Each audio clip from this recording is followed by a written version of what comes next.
La neurología es la ciencia que se encarga de estudiar todos los nervios, vamos a decírselo a ustedes de manera sencillita. Pero ustedes saben qué, el organismo sin el sistema nervioso central y periférico no fuera absolutamente nada. De hecho, las personas que pierden la capacidad del manejo del sistema nervioso tienen diversos grados de estar a diversos niveles de desconexión hasta llegar a un estado neurovegetativo. Pero yo no soy que debo decir eso. Vamos a buscar una experta. Y una experta de verdad. La doctora Norma Poirier es una neuróloga, como dirían los notarios de los del número del Distrito Nacional, que ustedes la podrán encontrar en dos grandes centros médicos de República Dominicana. Ustedes van a ver, ella misma se lo va a decir. Vamos a hablar de las diversas patologías que se pueden ver en la consulta de neurocirugía y por qué usted, si usted que me está viendo, que tal vez no haya sentido nada que pueda pensar que tenga que ver con lo neurológico, ¿por qué usted debe ir a una primera consulta con un neurólogo para tener de base un examen suyo y si en algún momento tiene una situación, saber que no hay que partir de la nada? Aunque en República Dominicana no se utiliza mucho esto, los pacientes deben tener un historial médico y un historial médico de las diversas ramas que pueden traer en un momento de la vida alguna situación, porque los médicos no somos adivinos.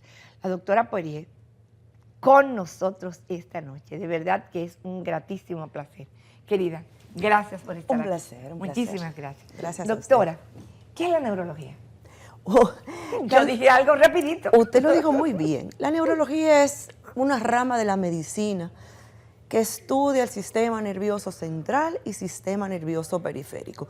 Cuando hablamos de sistema nervioso central, ¿qué es eso? Bueno, a grosso modo, cerebro y médula espinal. La médula es lo que está dentro de los huesos, aquí atrás, en la espalda, en las vértebras, para que la gente lo entienda, que protege todas las vértebras. Desde arriba hasta el huesito de la contentura. Exactamente. Entonces, el sistema nervioso periférico, como su nombre lo dice, es el que está en la periferia. Entonces, la neurología estudia todas las patologías que vienen de estos sistemas, tanto periférico como central.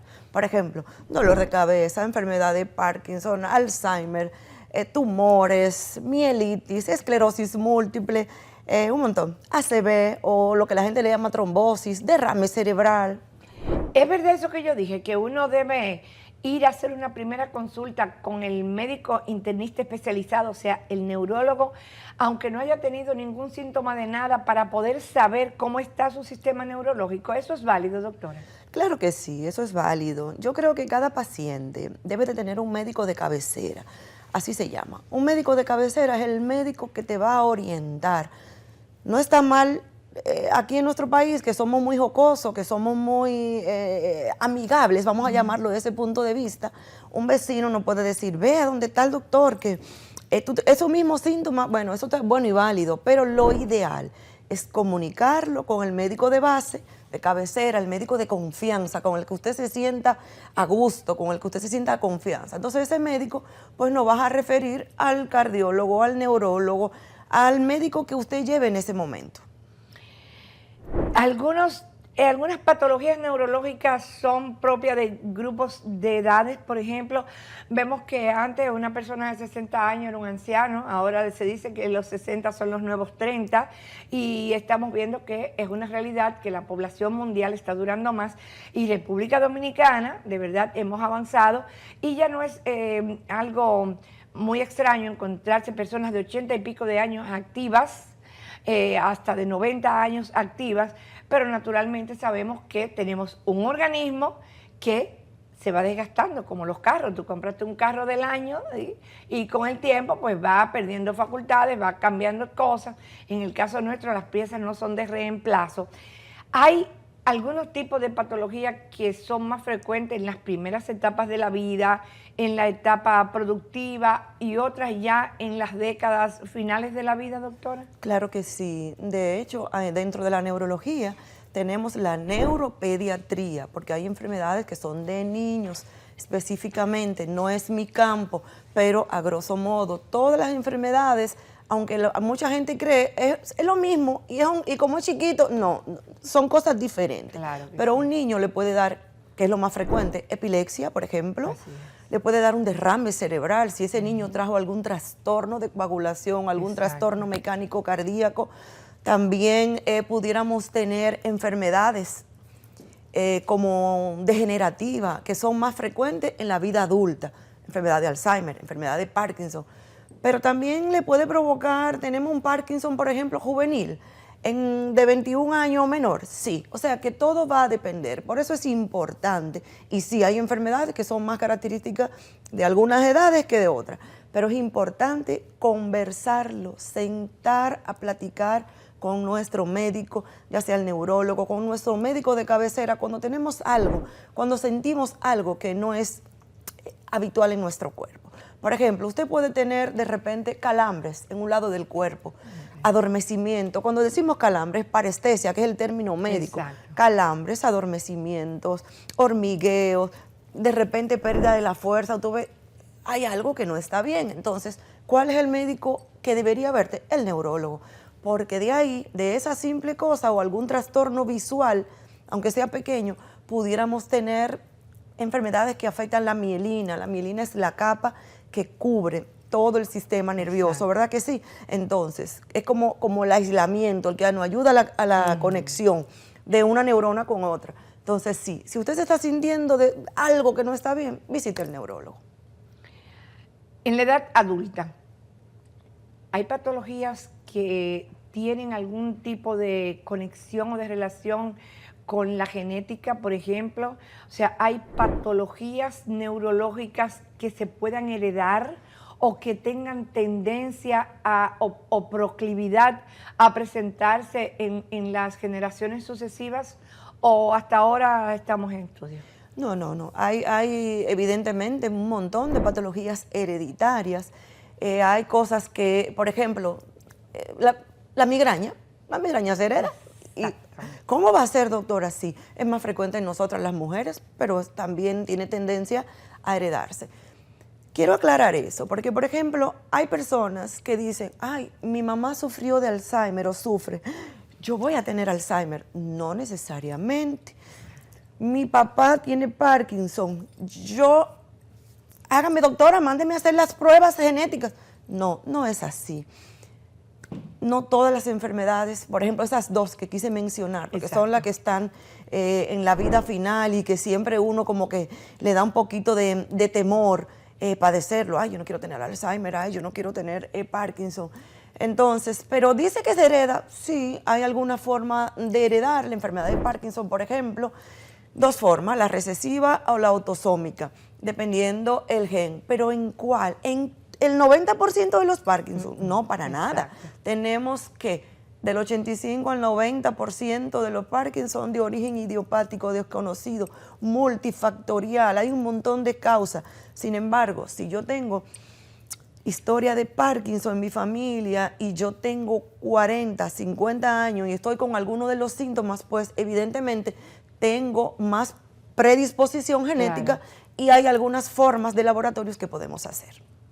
¿Los temidos ACV tienen alguna conexión precisamente con la parte genética o no?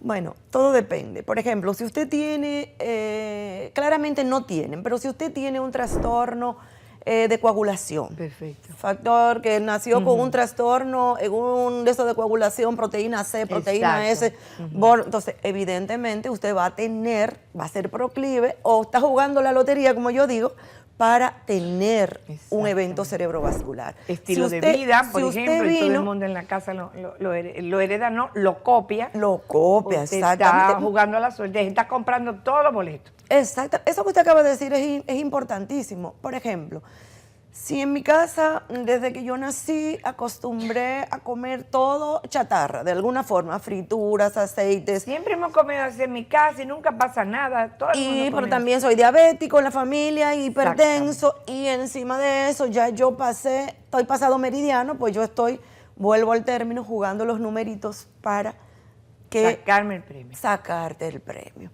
Entonces, los eventos cerebrovasculares tienen causas modificables o factores modificables y factores no modificables. Por ejemplo, las mujeres nos encanta quitarnos los años. Así es. Si yo tengo 50, digo que tengo 48, pero eso sigue estando ahí guardadito. Mismo, claro. Eso no es malo, eso Tengo es para un el amigo público. que dice, no sé por qué ustedes mienten, porque nada más de que se voltean en los codos se le ve. Ese amigo que nada, no deje tranquila con eso.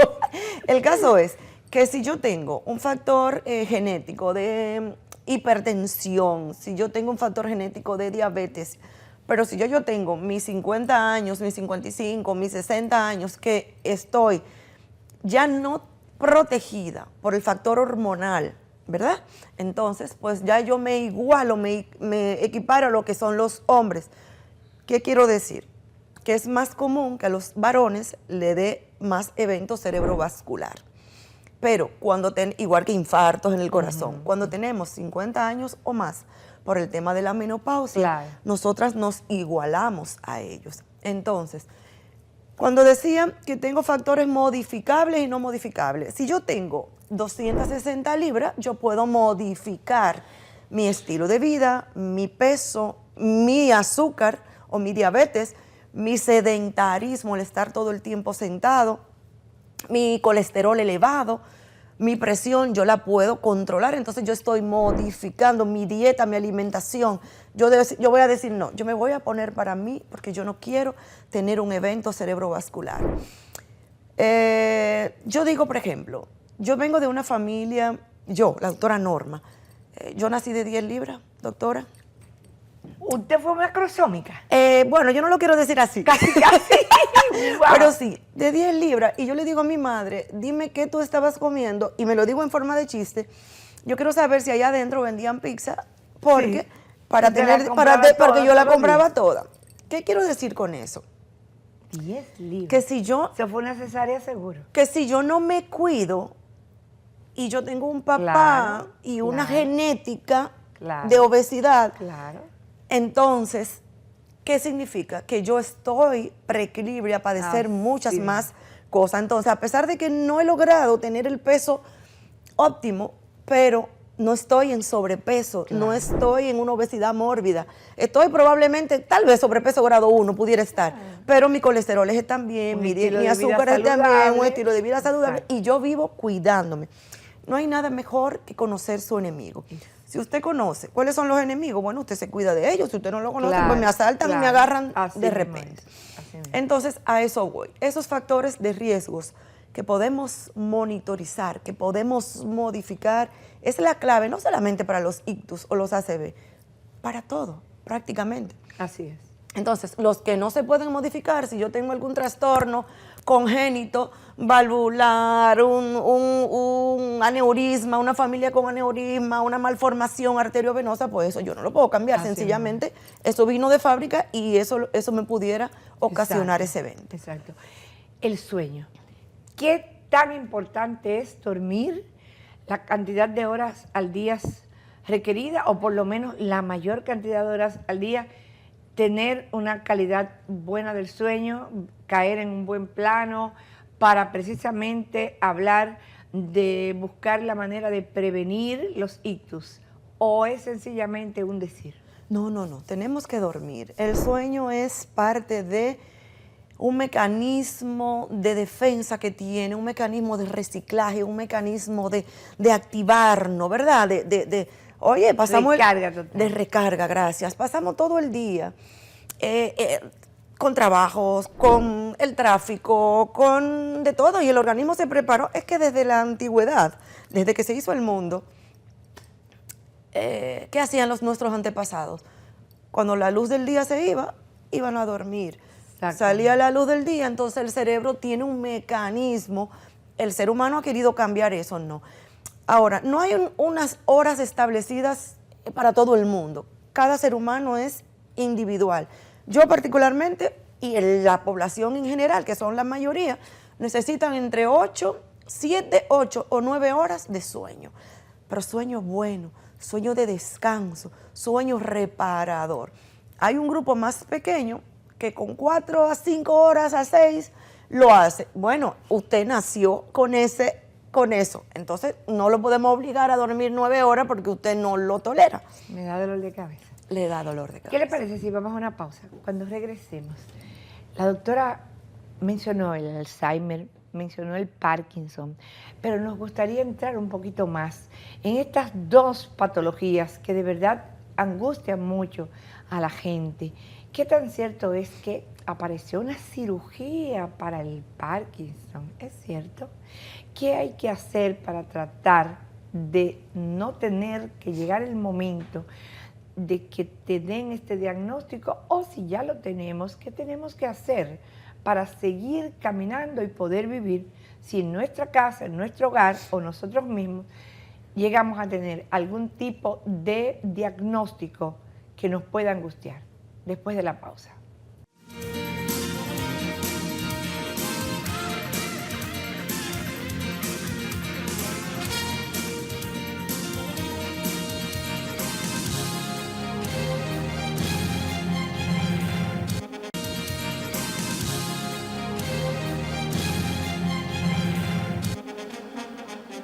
La doctora Norma Poirier, neurocirujana, a la cual nosotros cuando presentamos ahorita le dijimos que ustedes iban a disfrutar precisamente de la experiencia de una profesional acabada. En el primer segmento, si acaso usted conecta con nosotros ahora, de manera general hicimos un repaso sobre lo que es precisamente la ciencia en sí, el espacio de la medicina que es la neurología. Hablamos también de cómo se comportan los diferentes órganos y todo lo que constituye el sistema nervioso central y periférico, y hablamos a grosso modo de las diversas patologías que se pueden presentar en los diferentes rangos de edades.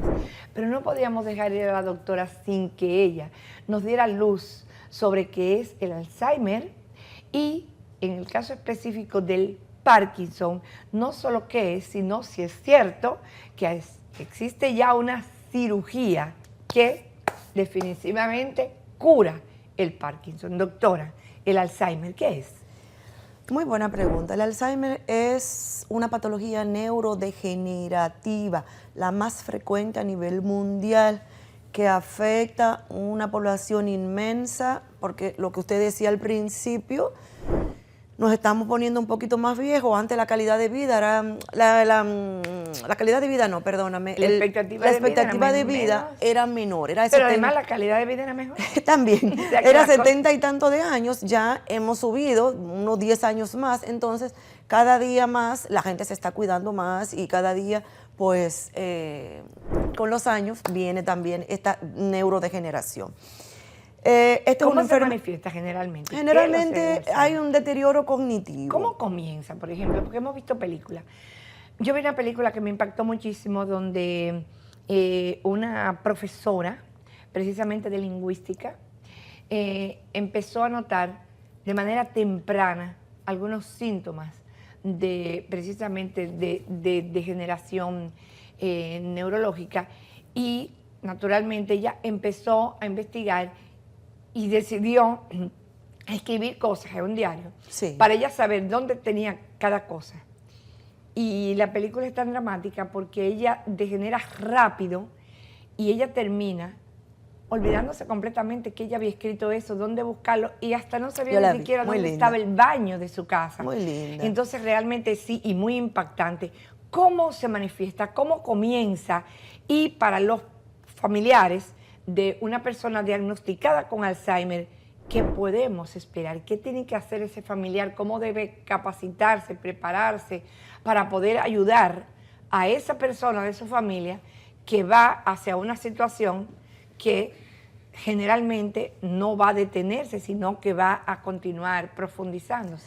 Es importante que la población sepa que las enfermedades demenciales degenerativas como el Alzheimer, hay varias demencias, no necesariamente tiene que ser Alzheimer, dijimos que es la más frecuente, son progresivas y de evolución lenta.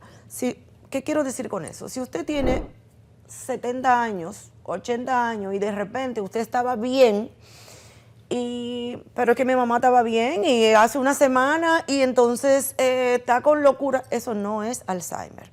Y lo quiero aclarar, porque hoy día hay una tendencia a decir eso es Alzheimer a todo, y no es cierto. Una gente que esté bien, el Alzheimer es progresivo y lento. Regularmente cuando los familiares empiezan a notar ese fallo que regularmente empieza con olvidos o memoria de corto plazo, que es la que se afecta, olvido frecuente, ¿dónde dejé mi cartera? ¿Dónde dejé el celular? Llave. ¿Dónde dejé la llave? Luego Los se va lentes. haciendo un poquito más intenso, te repite la misma historia. Y cuando el familiar, que es el esposo o el hijo, se da cuenta, con una llamada, mamá, pero tú no me has llamado hoy, mami, pero yo te llamé en la mañana para saludarte. No, a mí no. Entonces se van haciendo agresivos poquito a poco, porque ellos no entienden que hay un deterioro en la memoria. Vienen esas repeticiones y, claro, eso no es cuestión de una semana, de 15 días, ni de 2 meses. Puede haber hasta un año y más en ese.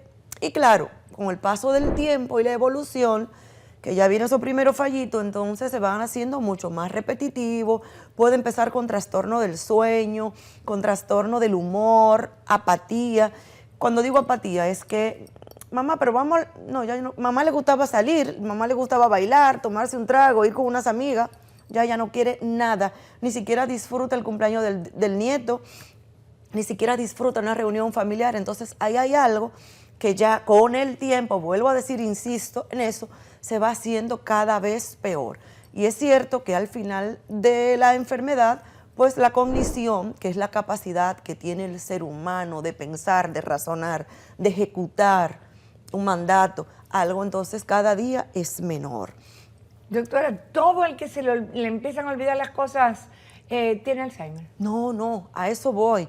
Vuelvo a decir, en las mujeres, por ejemplo, usted puede tener un trastorno metabólico, el tiroides, la diabetes, los electrolitos. Usted puede tener un trastorno de estrés, de deshidratación, de un estrés marcado, de insomnio, de apnea. Usted puede estar en menopausia full, entonces ya en una etapa terrible que las hormonas. ¿Por qué digo menopausia? Porque sabemos que esas hormonas femeninas ayudan a la estabilidad emocional, ayudan a un montón de funciones que nada más no es ovárica. Claro. Entonces sí. El diagnóstico diferencial lo hace un neurólogo.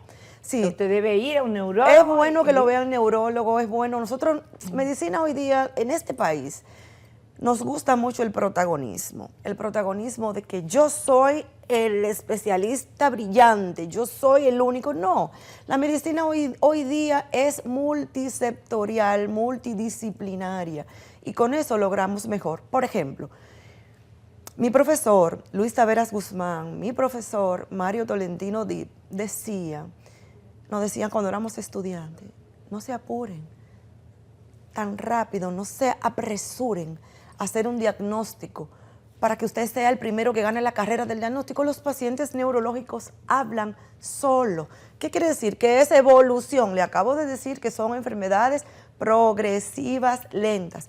Entonces, cuando digo eso, no es que solo el neurólogo puede hacerlo, lo puede hacer un geriatra, lo puede hacer el neurólogo, lo puede hacer el psiquiatra, porque de hecho si mi mamá tiene 90 años, yo debo de estar acompañada de un geriatra, yo debo estar acompañada de otros médicos. O sea que a eso voy, el protagonismo hay que dejarlo. El Parkinson, doctora, ¿qué es? Y si es verdad que ya la panacea, hay una cirugía que permite que el paciente ya no tenga Parkinson. El Parkinson es la segunda enfermedad neurodegenerativa más frecuente a nivel mundial. Es importante decir que afecta a más de 10 millones de personas. Wow. Importantísimo.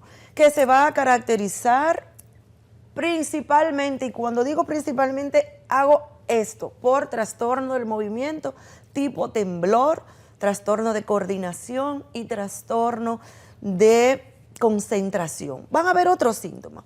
Y cuando hago esto es porque el Parkinson no solo te afecta el movimiento, o sea, no te va a dar un temblor típico, temblor en reposo, que es, claro, tiene que tener unos criterios para llegar ahí.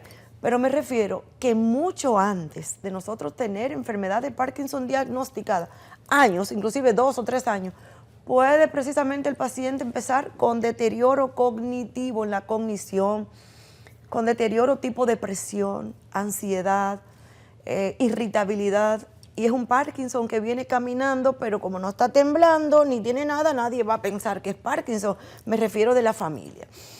El Parkinson también afecta el sistema nervioso autónomo, que es el que controla presión arterial. Y entonces de repente el paciente puede tener trastorno de la frecuencia cardíaca, trastorno de la presión arterial, empieza a tener bajada. Oh, pero yo sufría de la presión altísima y ahora estoy que desde que me paro tengo la presión bajita. El Parkinson afecta un montón de estructura, pero prácticamente movimiento, y no solamente movimiento manual, intestinal también. Pudiéramos tener trastorno del olfato, de ansiedad y depresión antes de lo típico que es la enfermedad de Parkinson. Ahora voy con lo típico. Lo típico es temblor en reposo, nosotros llamamos temblor en cuenta moneda, que suele iniciar generalmente de un solo lado del cuerpo, generalmente, ¿verdad? Cada paciente es individual en medicina, no tenemos un patrón simétrico para todo el mundo. Y luego puedo presentar trastorno del equilibrio, mareo, trastorno del sueño. Y ese temblor en reposo tiene un número según las estadísticas y según la organización que rige eso de movimientos, que es de 4 a 6 Hz. Entonces, es importante saber que esta enfermedad afecta generalmente a personas mayores de 60 años, esa es la media. Pero doctora, yo he oído de un Parkinson juvenil por ahí, ¿eso existe? Así mismo es. Sí. Es la pregunta. Afecta, existe. Es el menos. El Parkinson, vamos a llamar típico, es el 85 al 95% de los casos. Ese es el general. Pero hay un Parkinson juvenil, que es un 1%, que puede hasta una persona de 20 años tenerla. Y hay un Parkinson de inicio temprano, que es con edad menor de 50 años. ¿Qué hacer? ¿Es cierto que hay una cirugía que lo resuelve todo? Antes que hacer, porque yo no soy neurocirujana, yo soy neurólogo.